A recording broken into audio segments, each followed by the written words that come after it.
ทานไทยยิ่งใหญ่ในอุดมการณ์เก่งหันหานกล้า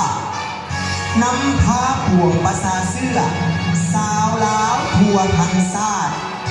สามารถปลดปล่อยได้วันนี้จึงส่องใสขอเทิดทูนยกย่องยอดยิ่งสรรเสริญ100 ปีผ่านมาบ่ลึกไหลทลายได้จารึกไว้ในดวงใจวีรกรรมอันประเสริฐ